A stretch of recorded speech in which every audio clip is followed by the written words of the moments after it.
얼마 전에 차범근 전 감독이 조국 전 법무장관에 대해서 옹호하는 탄원서를 내가지고 세간에 굉장히 논란이 많이 됐습니다. 그런데 차범근 씨에 대한 한 기독교 매체에서 칼럼이 실려가지고 제가 흥미롭게 봤습니다. 제목이 기독교 신자 차범근 그는 아직도 신앙인일까라는 내용이에요. 차범근 감독에 대해서는 여러 가지로 제가 얘기를 많이 들었는데 여기다 소개하기는 좀 그렇고요. 어쨌든 이 칼럼 내용은 마하나임 뉴스라고 찔려 있는데요. 요즘 차범근 씨의 조국 전 법무장관에 대한 탄원서로 언론과 SNS 상에서 비판이 있는 등 상당히 시끄럽다. 이렇게 됩니다. 그러면서 예전에 허정무 감독, 유명한 축구 선수죠. 허정무 씨도. 허정무 감독의 자필 에세이에 차범근에 대한 글이 실린 걸 인용해 놨어요. 요약을 하자면은 그 당시에 유럽에서 둘 다 활동을 하고 있을 텐데 젊었을 때겠죠.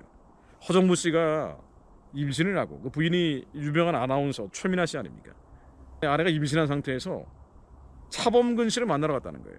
MBC PD의 주선으로 두 사람이 이렇게 만나는 거를, 유명한 유럽에서 활동하는 두 축구 영웅을 만나게 하는 프로그램을 진행을 하려고 했다는 겁니다.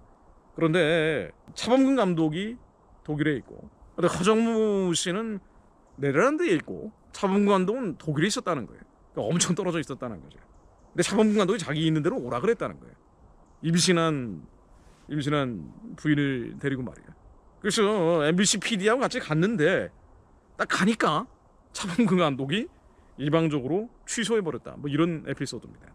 그래서 이 소제목이 에세이 집에 나와 있는, 허정무 감독의 에세이 집에 나와 있는 소제목이 씁쓸한 기억 하나라고 돼 있어요. 이 씁쓸한 기억 하나, 이게 진짜인가 가짜인가 저도 한참 찾아봤는데 진짜가 맞더라고요. 진짜가, 제가 보기에는 진짜 했는데 제가 확인한 바로는 진짜가 맞습니다. 그러니까 허정무 감독이 자필 에세이 집에 나와 있는 내용이 맞아요. 자, 그래서 이거를 한번 읽어보겠습니다. 차범근 씨가 어떤 사람인지 간접적으로 확인할 수 있는 내용이기도 하죠.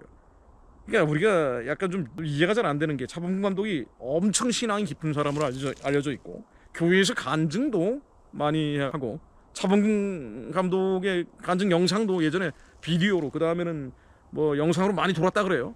근데 어떻게 조국이나 이런 사람들을 감싸할 수 있지? 기독교인 입장에서 잘 이해가 안 가는 부분들이 있단 말이죠. 그래서 허정무 감독의 글을 인용을 해보려고 합니다. 제가 읽어보겠습니다. 씁쓸한 기억 하나를 읽어볼게요. 허정무 감독이 스스로 적고 있는 내용들입니다.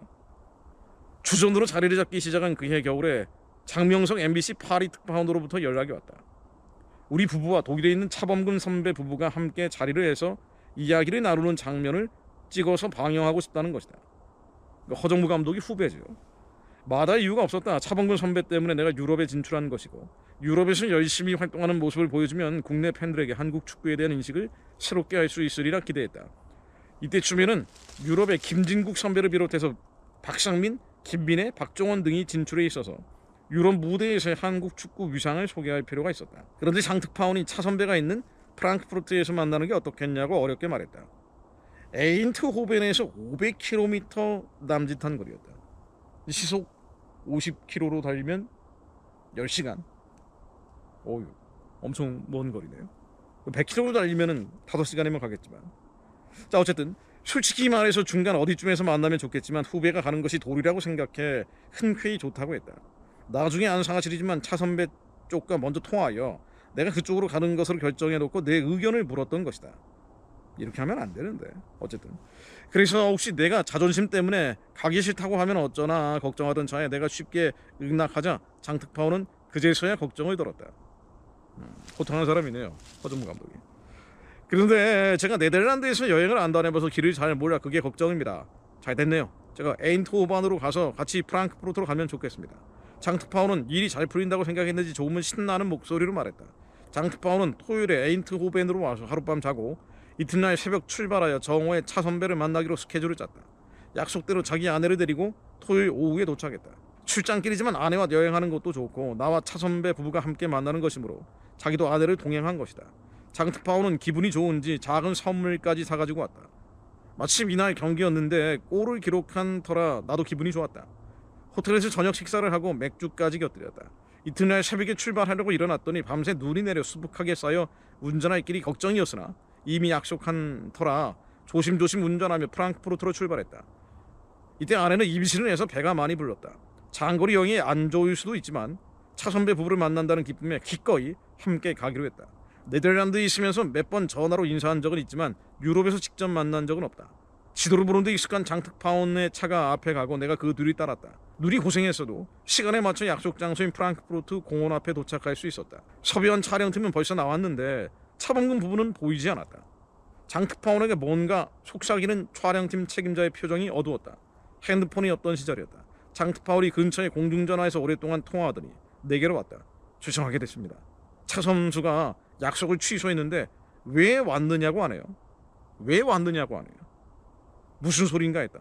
장특파원 설명에 따르면 처음에 만나겠다고 약속한 것은 맞지만 그 약속을 곧 취소한다고 파리 사무실의 직원에게 전화를 했다는 것이다. 그러나 장특파원은 이미 네덜란드로 떠난 뒤로 사무실로부터 아무 연락을 받지 못한 것이다. 사실 여부를 확인하기 위해 파리 사무실로 전화했지만 일요일이어서 아무도 없었다.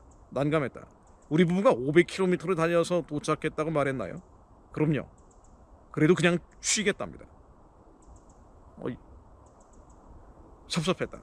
대표팀에서 수년간 한솥밥을 먹었고 무슨 원수진 일도 없는데 시간이 안 되면 차라도 한잔할 수 있는 건 아닌가. 바꿔달라는 소리도 없었나요? 장특파원은 대답 없이 민망한 표정만 지을 뿐이다. 나도 그렇고 내 아내도, 여기까지 동행한 특파원의 아내도 아무 말 하지 못했다. 만성의 아내에게 미안했다. 차선배에게 이런 대접밖에 못 받는 남편. 걱정하지 마세요. 우선 밥이나 먹고 되돌아가죠 뭐. 일부러 명랑한 척했다. 고려식당이라는 간판이 붙은 한국 식당을 찾아가 점심을 먹었다. 다들 마시고 먹어 음미할 마음이 아니었다. 이튿날 훈련이 있으므로 바로 되돌아가야 했다. 제가 길을 잘 모르니까 고속도로 타는 곳까지만 안내 바랍니다. 장특파원은 미안해서 어쩔 줄 몰랐다. 그리고 지갑에서 500마르크를 꺼내어 내게 밀었다. 죄송해서 그럽니다. 이거라도 제발 받아주시면 고맙겠습니다. 사양하다가 장특파원이 더 미안할까봐 받았다. 나도 아내도 아무 말 하지 않았다. 국경을 넘을 무렵 차창을 열고 차선배 전화번호를 적은 메모를 잘게 찢어버렸다. 아이고. 네. 제가 아는 목사님 중에 차범근 씨 간증을 요청한 경험이 있는 목사님이 계신데요. 저한테 카톡을 보내셨더라고요. 뭐 이런 내용을 소개하긴 그렇습니다만은, 네. 그런 맥락에서, 이런 맥락에서 조국 탄원서까지 가게 된 것으로 보입니다. 뭐 이거 기도할 제목은 아니고요. 네. 이게 우리가 어떤 유명한 사람 간증 초청하고 할 때, 뭐 이게 기도할 제목은 아니고요. 우리가 이런 것들을 종합적으로 좀 알 필요는 있습니다.